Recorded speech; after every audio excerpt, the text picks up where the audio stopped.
Assalamualaikum warahmatullahi wabarakatuh. Perkenalkan, kami dari kelompok 5 ingin mempresentasikan tentang penggunaan terapi virtual reality untuk pasien gangguan saraf yang beranggota Indah Ika Mayani Tias, Kadek Suci Lestari Putri, Afifah Nurajma, dan Nurawan Nadir Alif Atala. Penggunaan teknologi pada saat ini sudah sangat berkembang dan sangat penting bagi banyak orang, karena teknologi adalah keseluruhan sarana untuk menyediakan barang-barang yang diperlukan bagi kelangsungan dan kenyamanan hidup pada setiap manusia. Teknologi itu sendiri sudah banyak digunakan dalam bidang kesehatan, terutama dalam bidang fisioterapi. Nah, salah satu penggunaan teknologi dalam bidang fisioterapi itu yaitu adalah penggunaan virtual reality.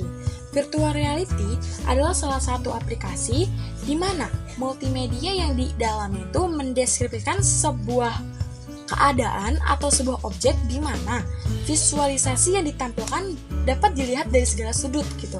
Karena memiliki 3 dimensi visual sehingga penggunaan dapat berinteraksi dengan suatu lingkungan yang distimulasi oleh komputer.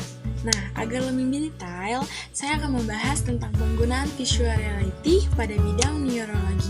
Banyak sekali penyakit yang menggunakan virtual reality sebagai penyembuhnya. Nah, dalam bidang neurologi, contohnya itu ada penyakit Parkinson dan Alzheimer.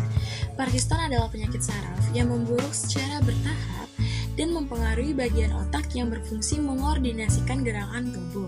Sedangkan Alzheimer adalah penyakit otak degeneratif yang disebabkan oleh perubahan otak dan yang paling kompleks setelah kerusakan selnya. Nah, cara penyembuhan dua penyakit tersebut adalah dengan cara obat-obatan, terus secara fisik stimulusnya, dan pembedahan.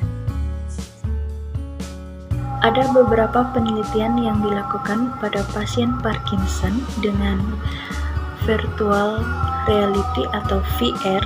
Yang pertama ada Maria Isabel dan kawan-kawan melakukan penelitian dengan penggunaan VR atau virtual reality pada pasien Parkinson dengan metode 16 pasien yang diserahkan kepada anamnesis, kemudian dilakukan pemeriksaan otorhinolaryngological dan vestibular, Dizziness Handicap Inventory, Berg Balance Scale, kuesioner SF36 dan SRT, diterapkan sebelum dan sesudah rehabilitasi dengan game virtual reality.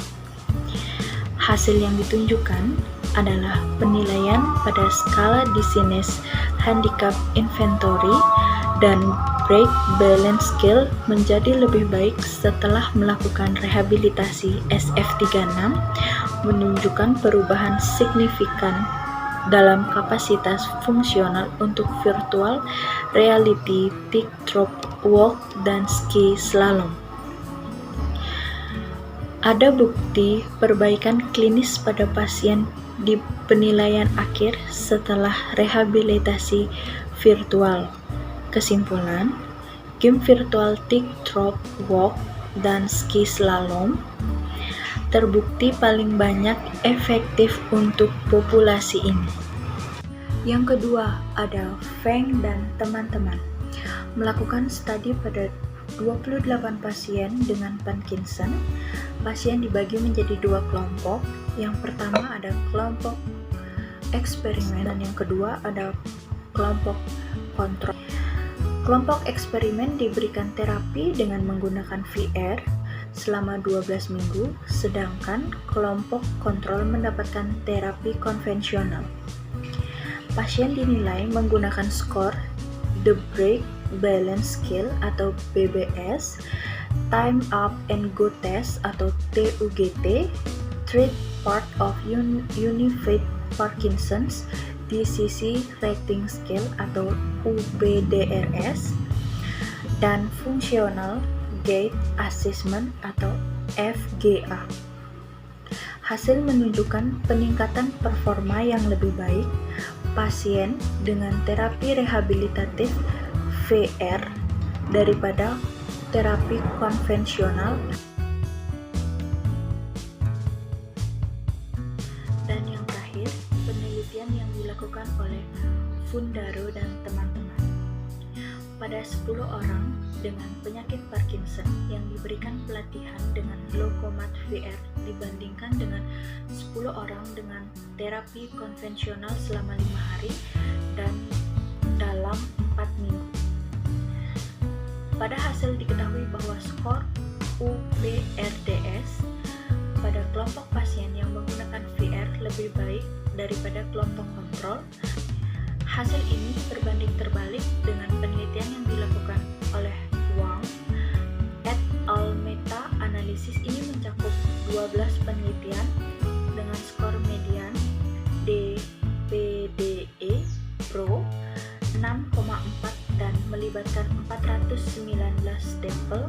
Hasil penelitian menunjukkan tidak ada efek penggunaan VR pada gaib. Walaupun demikian, penelitian tersebut tetap mendukung penggunaan VR untuk meningkatkan kemampuan berjalan pada pasien dengan penyakit Parkinson. Penelitian-penelitian yang dilakukan pada pasien Alzheimer sendiri yang menggunakan teknologi virtual reality adalah Essence Overview of Virtual Reality Technology used in Alzheimer Disease. Penelitian yang dilakukan Rebecca dan teman-temannya yaitu tingkat pendalaman interaksi aktif dan pasif. Estimasi evaluasi menunjukkan bahwa umumnya tidak menggunakan lingkungan virtual yang penuh dengan penuturan atau nilai tukar yang tinggi. Banyak yang masih mengandalkan tampilan 2 dimensi tradisional untuk membuat gambar virtual reality yang imersif atau semi-imersif. Membuat virtual reality menjadi alat penilaian dan pelatihan yang lebih kompleks untuk penanganan penyakit Alzheimer ini. Banyak kemampuan emosional dan neurofisiologi hanyalah beberapa fungsi. Untuk penelitian yang kedua yaitu virtual reality based cognitive motor training for middle-aged adults at high Alzheimer disease risk randomized controlled trial. Pada penelitian tersebut, Doniger dan teman-temannya mendapatkan hasil kognisi global dan CBF atau pelabelan rotasi arteri ASL pada tahap awal. Segera setelah pelatihan, perolehan pelatihan, dan 3 bulan setelah pelatihan, perolehan pemeliharaan. Dalam penelitiannya, mereka juga menggunakan metode kelompok eksperimen yang akan dilatih dalam aktivitas virtual reality real addictive yang berfokus pada pemikiran dan yang terus-menerus. Tim pemantau aktif akan melakukan pekerjaan virtual reality tanpa berjalan di dudukannya. Yang lain akan berjalan di atas tumpuan sambil menonton film dokumenter atau kampanye non-spesifik. Kelompok pekerja pasif atau yang berada di daftar tunggu tidak akan menerima pelatihan selama 45 menit 2 kali atau seminggu selama 12 minggu. Penelitian ketiga yang kami ambil dari jurnal Serino dan teman-temannya, mereka melakukan penelitian dengan tujuan membandingkan penampilan partisipan yang menderita amnestik ringan gangguan kognitif atau kelompok AMCI, pasien dengan penyakit Alzheimer, dan pasien dengan kemampuan kontrol. Dengan menggunakan prosedur berbasis virtual reality untuk menilai kemampuan dalam encoding, menyimpan, dan menyinkron presentasi spasial yang berbeda. Dengan metode penugasan yang pertama, mereka diminta menunjukkan posisi yang sebenarnya pada peta yang sudah mereka hafal. Dan yang kedua, mereka diminta untuk mengambil posisi kosong di ruang maya yang sama dimulai dari posisi yang berbeda. Hal tersebut diulang dan dari penelitian tersebut mendapatkan hasil yang signifikan untuk pasien Alzheimer. Dan jurnal penelitian terakhir yang kami ambil adalah milik Pelopi dan teman-temannya. Mereka melakukan pengujian pada wanita 79 tahun untuk memenuhi standar NIN, CDS, ADR, DA untuk kemungkinan pasien Alzheimer. Hati wanita itu untuk melakukan 4 tugas selama 4 hari dari 1 jam tugas sehari-hari dalam situasi virtual reality dan dunia nyata, dengan tujuan untuk meningkatkan kemandirian pasien ini dalam proses memasak tanpa melakukan kesalahan. dalam belajar berdasarkan intervensi. Hasil penelitian menunjukkan bahwa pasien terlibat dalam beberapa aktivitas penyiapan makanan yang menggunakan teknik virtual nyata. Transisi yang sebenarnya juga memperhatikan bahwa peningkatan kinerja pekerja tetap sama dari waktu ke waktu. Kesimpulannya, teknologi sangat berpengaruh dalam bidang kesehatan, khususnya dalam bidang fisioterapi. Salah satunya tadi penggunaan VR yang sudah dijelaskan sebelumnya mengenai penggunaan VR terhadap perkembangan penyembuhan terhadap pasien Parkinson dan Alzheimer.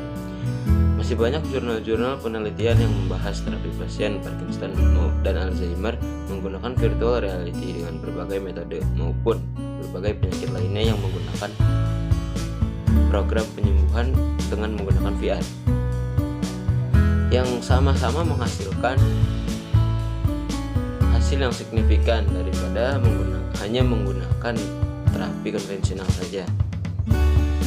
Kami dari kelompok 5 program studi fisioterapi Binawan angkatan 2020 undur diri. Wassalamualaikum warahmatullahi wabarakatuh.